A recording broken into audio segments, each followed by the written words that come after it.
یجادلونک فی الحق، سچی بات میں آپ سے جھگڑتے تھے اور کہتے تھے کہ ہمیں لشکر قریش کا حال ہی معلوم نہ تھا، ہم ان سے مقابلہ کرنے کی تیاری سے چلے ہی نہیں ہیں۔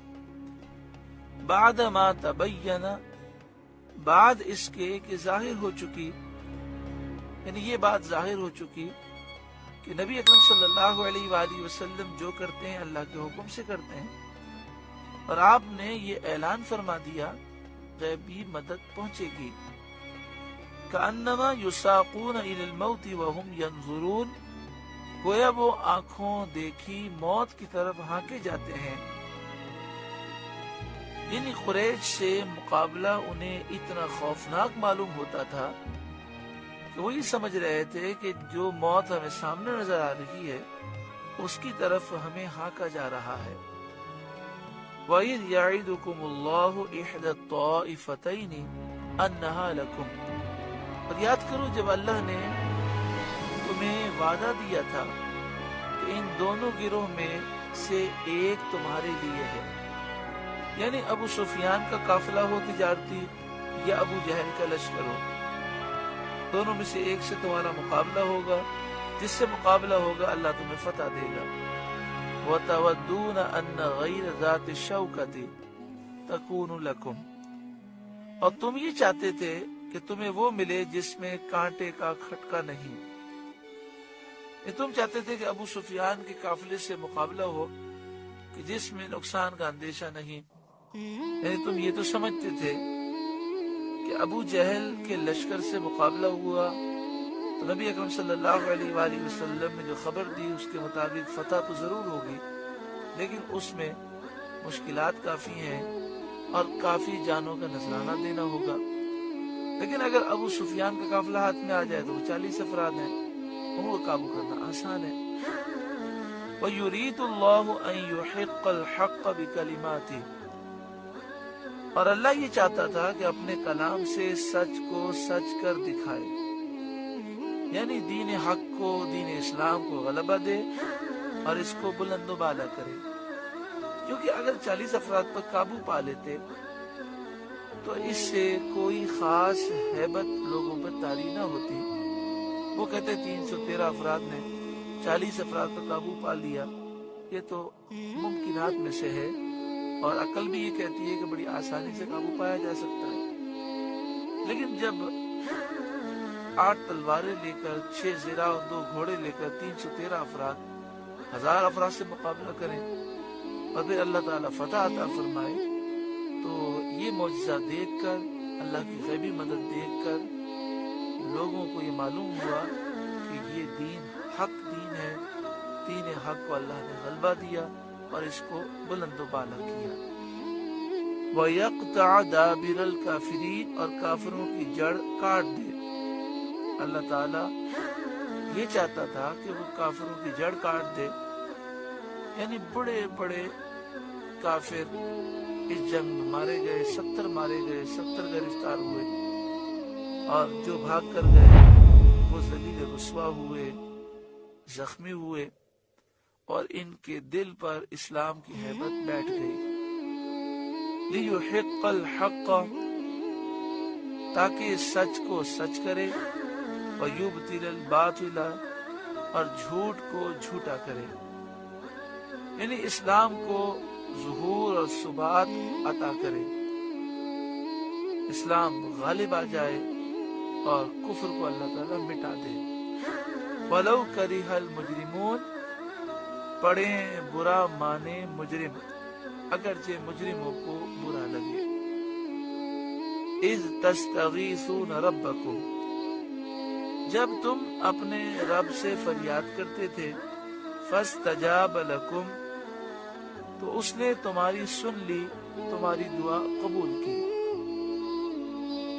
انی ممدکم بألف من الملائکۃ مردفین، میں تمہیں مدد دینے والا ہوں 1000 فرشتوں کی قطار سے۔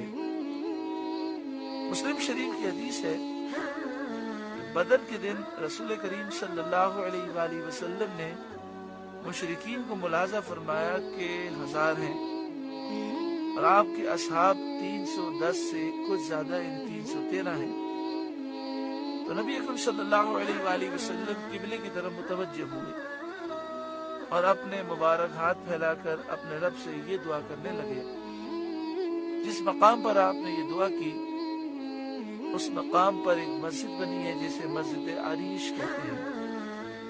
اللہ تعالیٰ یہاں کی حاضری نصیب فرمائے، مسجد عریش کی بھی حاضری نصیب فرمائے.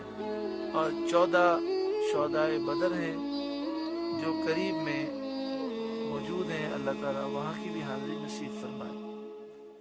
تو آپ نے یہ دعا کی، یا رب جو تو نے مجھ سے وعدہ فرمایا ہے پورا کر، یا رب جو تو نے مجھ سے وعدہ کیا عنایت فرما. رب اگر تو اہل اسلام کی جماعت کو ہلاک کر دے گا تو زمین میں تیری عبادت نہ ہوگی. اسی طرح حضور صلی اللہ علیہ وآلہ وسلم دعا کرتے رہے یہاں تک کہ کندھے مبارک سے چادر شریف اتر گئی. تو حضرت ابوبکر صدیق رضی اللہ تعالیٰ عنہ حاضر ہوئے اور چادر مبارک دوش اقدس پر ڈالی، کندھے مبارک پر ڈالی اور عرض کیا، یا نبی اللہ، آپ کی مناجات اپنے رب کے ساتھ کافی ہو گئی، وہ بہت جلد اپنا وعدہ پورا فرمائے گا. اس پر یہ آیت شریفہ نازل ہوئی، اذ تستغیثون ربکم، جب تم اپنے رب سے فریاد کرتے تھے، فاستجاب لکم، اللہ تعالیٰ نے تمہاری فریاد سن لی، تمہاری دعا قبول فرمائی. انی ممدکم بألف من الملائکۃ مردفین، اللہ تعالیٰ نے فرمایا میں تمہیں مدد دینے والا ہوں 1000 فرشتوں کی قطار سے. وما جعلہ اللہ الا بشرا، یہ اللہ نے تمہاری خوشی کے لیے کیا. چنانچہ شروع میں 1000 فرشتے آئے، پھر 3000، پھر 5000. حضرت عبداللہ بن عباس رضی اللہ تعالی عنہما نے فرمایا کہ مسلمان اس دن کافروں کا تعاقب کرتے تھے. کافر مسلمان کے آگے آگے بھاگتا جاتا تھا. اچانک اوپر سے کوڑے کی آواز آتی تھی اور سوار کا یہ کلمہ سنا جاتا تھا، اقدم حیزوم، آگے بڑھ اے حیزوم. حیزوم حضرت جبریل امین کے گھوڑے کا نام ہے اور نظر آتا تھا کہ کافر گر کر مر گیا، اس کی ناک تلوار سے اڑا دی گئی اور چہرہ زخمی ہو گیا. صحابہ نے سید عالم صلی اللہ علیہ وآلہ وسلم سے اپنے یہ معائنے بیان کیے. حضور صلی اللہ علیہ وسلم نے فرمایا یہ تیسرے آسمان سے مدد آئی تھی. وما جعلہ اللہ الا بشرا، یہ تو اللہ تعالیٰ نے تمہاری خوشی کے لیے کیا. وَلِتَطْمَئِنَّ بِهِ قُلُوبُكُمْ، اور اس لیے کہ تمہارے دل چین پائیں. وَمَا النَّصْرُ إِلَّا مِنْ عِنْدِ اللَّهِ، اور مدد صرف اللہ کی طرف سے ہے. تو بندے کو چاہیے کہ اسی پر بھروسہ کرے، اپنی قوت، اپنی طاقت، اپنے زور، اپنے اسباب اور اپنی جماعت پر ناز نہ کرے. بڑا اہم نکتہ ہے. ہماری ناکامی کا ایک بہت بڑا سبب یہ ہے کہ ہم اپنی قوت پر، اپنی طاقت پر، اپنے زور پر، اپنے اسباب پر، اپنی جماعت، اپنے دوست احباب پر ناز کرتے ہیں اور ذلیل و رسوا ہو جاتے ہیں. انسان ہر حال میں اللہ کی ذات پر بھروسہ کرے. اللہ تعالیٰ ہمیں معاف فرمائے، عاجزی انکساری نصیب فرمائے. حقیقت یہی ہے کہ وہی ہوتا ہے جو ہمارا رب چاہتا ہے. کوئی کامیابی ملے تو توجہ اسی طرف ہو تو اس نے فضل فرمایا، ورنہ ہم میں کیا ہے. ان اللہ عزیز الحکیم، بے شک اللہ غالب حکمت والا ہے. سورہ انفال کا پہلا رکوع مکمل ہوا. اللہ تعالیٰ اس رکوع کی نصیحتوں پر ہمیں عمل کی توفیق عطا فرمائے.